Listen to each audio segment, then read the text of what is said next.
Atenção! Vai começar agora uma teleaula de ensaios de materiais do curso profissionalizante. Este módulo tem um total de 25 aulas. Hoje, você vai assistir a teleaula número 4. Bons estudos!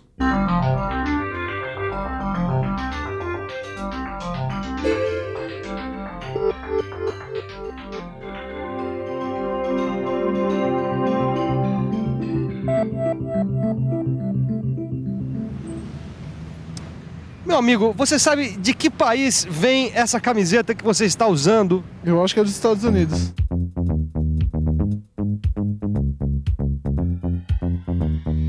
Japão.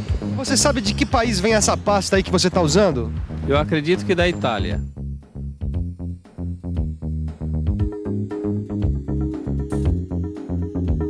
A senhorita sabe de que país vem essa jaqueta? Eu comprei em Miami. Você sabe de onde vem esse lenço que você está usando aí no seu pescoço? Olha, eu acho que ele é indiano.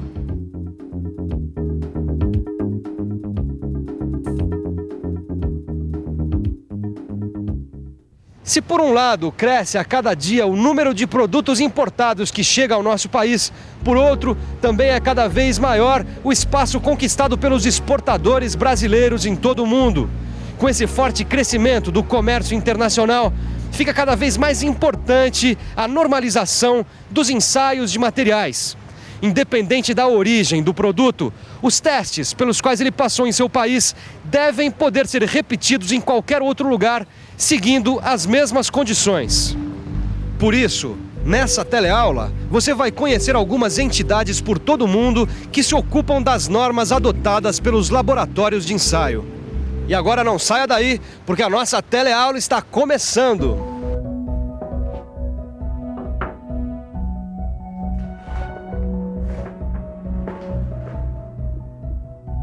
Oi, Ananias.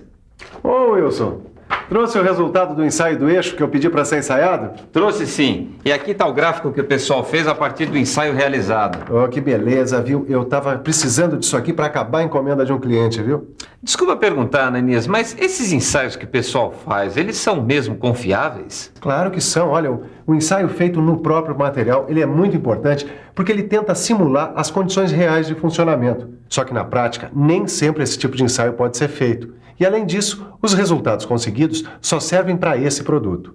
E então, como é que faz, Ananias? Bom, para determinar as propriedades dos materiais, independente de onde eles vão ser utilizados, é que a gente precisa fazer os corpos de prova. E esses corpos de prova são feitos de qualquer jeito? Não, porque os resultados dos ensaios vão variar de acordo com o formato do corpo de prova e com o ensaio escolhido.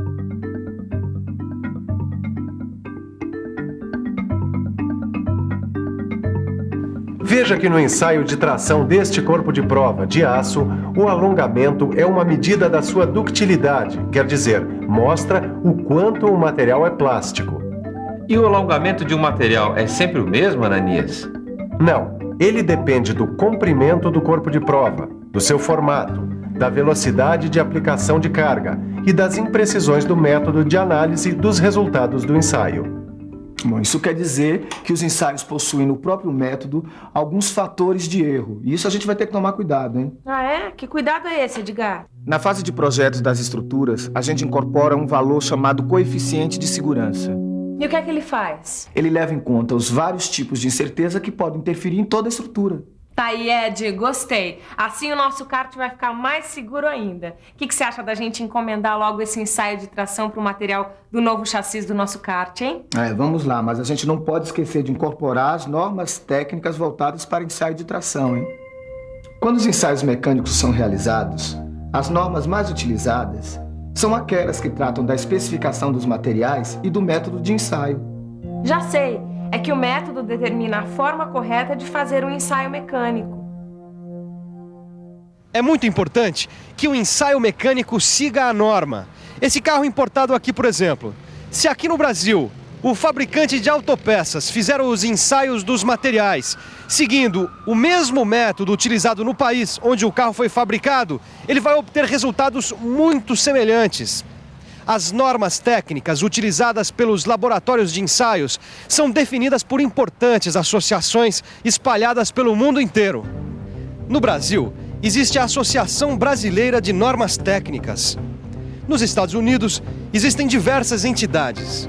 A American Society for Testing Materials, a American Society of Mechanical Engineers e a Society of Automotive Engineers. Na Alemanha, o Deutsches Institut für Normung. Na Inglaterra, o British Standards Institution. Na América Latina, a Comissão Pan-Americana de Normas Técnicas. E, finalmente, a International Organization for Standardization, que é uma entidade internacional com sede na Suíça. Pelo jeito, o mundo inteiro se preocupa com as normas que orientam os ensaios, né, Silva? É verdade, Caio. É por isso que esse ensaio de tração que nós vamos realizar aqui agora pode ser reproduzido em qualquer país. Tá legal. Mas antes, eu queria conhecer o equipamento para o ensaio de tração. Bom, em geral, o ensaio de tração é feito aqui nesse equipamento, a máquina universal. Por que ela tem esse nome, hein? Porque ela pode realizar vários tipos de ensaios. Quer ver uma coisa? O corpo de prova está aqui preso nessa máquina, pelas extremidades, certo? Certo. Ele vai receber uma força axial que faz com que ele aumente de tamanho. Observa só. Caramba! Ela deve fazer uma tremenda força, hein? E faz mesmo. A representação dessa força é feita por este registrador gráfico da máquina que traça o diagrama de força e deformação enquanto o ensaio está sendo realizado. A máquina de tração é hidráulica, quer dizer, é movida pela pressão de óleo e está ligada a um dinamômetro que mede a força aplicada nos corpos de prova. E esse aqui é um corpo de prova? É um dos diversos tipos possíveis. Como assim? É que os corpos de provas utilizados nos ensaios de tração têm dimensões e formas definidas de acordo com uma norma e com a capacidade da máquina de ensaio. E não existe um tipo mais comum? Existe sim, justamente esse que você está segurando é um dos tipos mais comuns, com seção circular. E este aqui também, com seção retangular. E qual é a diferença? Bom, isso depende da forma e do tamanho do produto acabado do qual foram retirados. Repare nesse trecho central mais fino. Ele é chamado de parte útil do corpo de prova. E para que ele serve? É aqui que são feitas as medidas das propriedades mecânicas do material. Mas as medidas das propriedades mecânicas do material não é tudo que a gente precisa saber? É sim, mas como é que você vai prender o corpo de prova na máquina universal? Boa pergunta, Edgar. Como é que prende, hein? Bom, por essas extremidades aqui, ó, chamadas cabeças. Elas servem para fixar o corpo de prova na máquina, de modo que a força de tração seja axial. E pelo que eu tô vendo aqui, as cabeças devem ter seção maior do que a parte útil, né? Exatamente, mas isso é feito para que a ruptura do corpo de prova não se dê nas cabeças. Agora, tanto as formas quanto as dimensões das cabeças dos corpos de prova vão depender do tipo de fixação que é feita na máquina de ensaio. A fixação pode ser feita por cunha, por rosca e por flange. Nossa, mas tem cabeça de tudo quanto é tipo. É cada uma para um tipo de necessidade, é? Caio, é que os corpos de prova foram pensados para garantir os melhores resultados. Ué, como assim? Olha aqui, repare que entre as cabeças do corpo de prova e a parte útil, existe o raio de concordância. Para que eles servem? O raio de concordância serve para evitar que a ruptura se dê fora da parte útil do corpo de prova. Tá legal. E cá, existe alguma norma para cada parte do corpo de prova ou cada um faz como quer? Não, é tudo normatizado.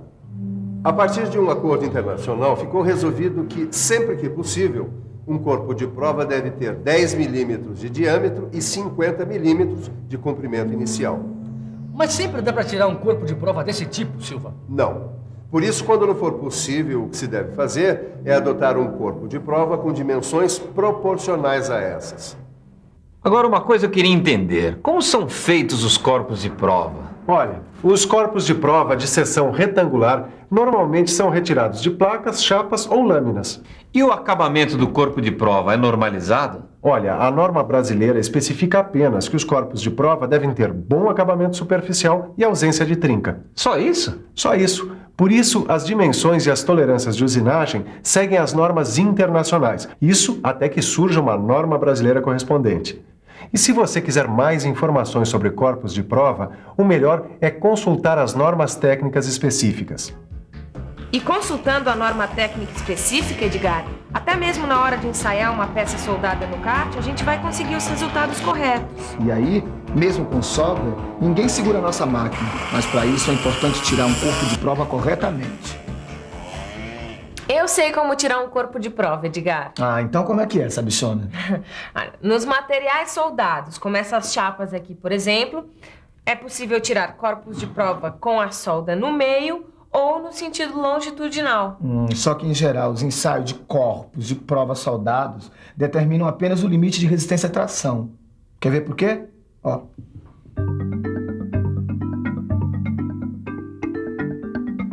É que no ensaio de tração de um corpo de prova com solda, estão recebendo tensão ao mesmo tempo dois materiais de propriedades diferentes. É verdade. Um é o metal de base e o outro é o metal de solda. E os valores conseguidos no ensaio não representam as propriedades de nenhum dos dois materiais, uma vez que umas são afetadas pelas outras. Apesar do limite de resistência à tração também ser afetado por esta interação, ele é determinado mesmo assim para finalidades práticas. Agora eu queria saber como é feita a preparação do corpo de prova para o ensaio de tração. Bom, a primeira coisa a fazer, ô Caio, é identificar o material do corpo de prova, uma vez que ele tanto pode ser obtido da matéria-prima quanto de partes específicas do produto acabado. Muito bem. Depois é medir o diâmetro em 2 pontos da parte útil do corpo de prova, tá? E tirar a média. Então vamos ver. Assim e assim. E depois, então, é só riscar as divisões de 5 em 5 milímetros. Tá legal. Bom, então enquanto a gente termina aqui de fazer a preparação do corpo de prova para o ensaio de tração, você fica com a revisão. E atenção, se liga aí que é hora da revisão. Na teleaula de hoje, você aprendeu que existem normas técnicas que garantem que os resultados de um ensaio sejam reproduzidos em qualquer parte do mundo. Aprendeu também que o ensaio de tração é geralmente realizado na máquina universal e que os ensaios se utilizam de corpos de prova. A próxima teleaula é a última dessa série sobre ensaio de tração. Por isso mesmo, aproveite e pratique os exercícios propostos no seu livro. Eles vão ajudar você a fixar melhor as coisas que você aprendeu aqui. Então, até a próxima teleaula!